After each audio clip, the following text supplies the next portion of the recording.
أكاسي إن شاء الله نوفلتا سلامتك يسني أنسون هندي كيسنو بغا نغاهن دفتن ربي أنا إسن اللي نغاها ولين ندي بسي فارون تيساتي الحمد لله رب العالمين جتشون دغتنا إتانسون هكايو فابو هندي كيسنو دغتنا نمني هكا داباتي دابتي ملكاهي نمني هكا داباتي هونغاي ربي نم هكا داباتي دابتي ملكاو ربي نهاقو الدنيا أكران لي إتانسون obboleewwan keenya Filisxeem keessatti Israa'el fixxee hundi keessan du'aa gochuudhaan ummata Filisxeemii guutuun keessanuun dagatina namni hunduu jechuun obboleewwan kiyyaa obboleessa keenya kan Israa'el ajjeeste gaazexeessaa san seenaa isaa hedduun keessan argitan jedha. Afaan Amaariffaatiin hedduu hiikamee gadhiifamee jira. Abbaa ilmaan lama dhaamsa ilmaan ofiitii dhaammate haadha isaatii dhaammate haadhaa dhaammate biyyaa dhaammate duniyaa akiraafillee jechuun waan dhaammate gartanii. Jiruun addunyaa akkasuma jechuudha. Dhiirti akkasitti karaa haqaa irratti shahiidee taatee waa hundaa irrattuu deemti. Anaa ati hoo ummata addunyaa irratti rakkachaa jiru, dararamaa jiru, ummata Filisxeem, ilmaan Filisxeem, manguddoo, ijoollee, daa'imman addunyaan hadha hirriba argachaa hin jirtu. Addunyaan anaaf si malee hundi isii alabbaanii hiriira irra jiran osoo amantiin naannoon kutaan bifaan waliin qoodin. Maaliif rakkoon uummanni Filisxeenii keessa jiru obboleewwan kiyyan raffisuu hin qabu waan biraa godhuu hin dandeenyu. Yaa Rabbi ummata Filisxeenii tumsi. Ummata gartee kana yaa Rabbi nassarii ka ajjeefame shahidummaa kenni ka madaa'e fayyisi ka beela hin nyaachisi cinqii tana jalaa yaa Rabbi baasii hundi keenya akka hin daganne dhaqaa viidiyoo gaazexeessaa sanii dhaqaatii caqasaa laalaa waallee irraa bartanii imaana keessanillee haaromsitanii jechuudha. Maaliif namni gartee akkasitti du'a harka qabannee deemnan hundinuu garuu inni maaliif bakka gartee guyyaa irraa ilmi namaa itti dhumatu waan jiru barreeffatee lafa kaa'e anaati hoo sammuu keessa barreeffannaa yoo kaanu yoo baanu yoo gallu. Azalli keenya nu as deemu jira nu gara qabrii deemaa jirra qabriin nu as deemaa jirti khayrii dalagachaa jirra ummata akkasitti dararamu ajjeefamu ilmaan daa'imman mucayyoo jaalatu daa'imas jaalatu san haadha warraa jaalatu haadha jaalatu abbaan obboleewwan hundi dhumatanii jiran eenyu addunyaa kana gubbateef sanyii isaa keessa jaartii isaatii fi ilmaan isaa lamaaniif haadha jechuudha. Innis akka gartee deemu addunyaa tanarraa biyya jaalatu ummata gaazaa jaalatu waan hundarraa akka deemu argee barreessee lafa kaa'e. Ji'a jaaffaa faranjiitti Ameerikaatti na fakkaatee guyyaa afurii baatii jaaffaa takka dongoruu baadhe. Subhaanallah. Uuma rabbiin kun uumu asuma gargar nu uuma jechuudha. Nuti waan xiqqoo irraa asii wal nyaannaa halkanii guyyaa taqabnu jabeeffachuu dadhabneeti diinaa dabarsinee kennu qeeteen nagaa qabdu diiguu qee nagaa qabdu nagaan qabdu jennee yina jechuudha. Ambi dhagaa uffatee dhagaa san jalatti ka dhagaan irra garagalu ibiddi sun waan ilmoo namaatiin namni harka qabeen dhoofneen akkasitti waan namni gartee ilma namaatiin miti manaan hin dhoofne fooqiin hin dhoofne dhagaan hin dhoofneen akkasitti yeroo cufa awwaalan jechuudha. Akkasii inshaallah rabbiin anaasii illee warra haqa tana dhaabbatee haqaan gartee dhaabbatu rabbiin haa godhu.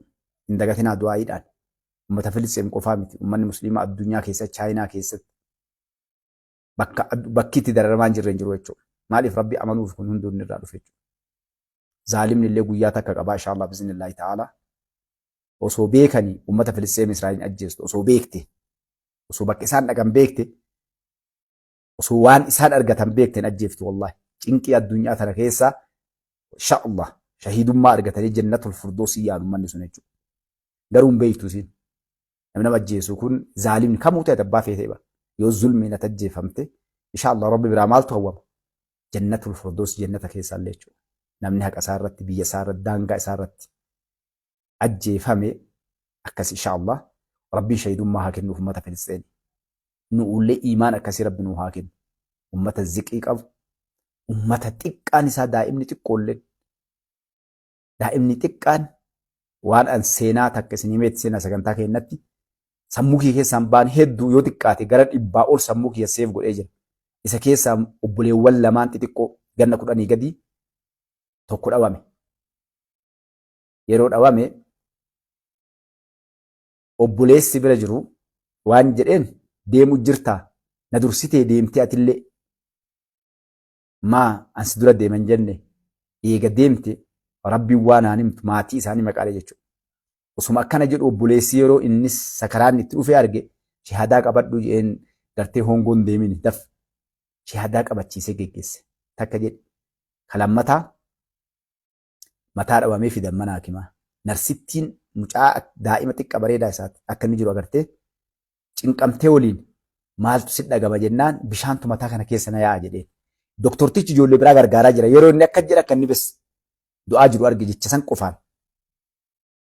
Doktortichi dhiisee isin kootu kana naa gargaaramee akkas naa godhi jedheen.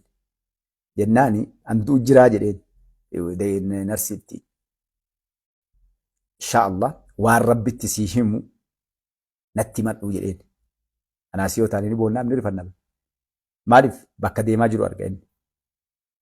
Narsittiin rifattee wama inni ta'u laala jettee isii maal gaafata? Waan rabbi dhaqee nabi rabbi salaatu wassalaam yoo bira dhaqe maalti isii hima kana gartee dhaammadhu jedhee gaafata jechuudha. Anaafati bari osoo dhukkubni nutti hammaatee rifaatuu wayaa keessa dhumanna. Uummanni Filisxeem ijoolleen daa'imman guddaa isaaniitti miti akkasii rabbiin gartanii isaan haa nassaru uummata gartee haa qabatee deeme. Abshiiru addunyaan kan nama cinqitini beennaan sodaatina inshaallah. Talabbi jedhi malee inni taatu hin jirtu. Isaanuu gartee ibidda liqimsaa jiran.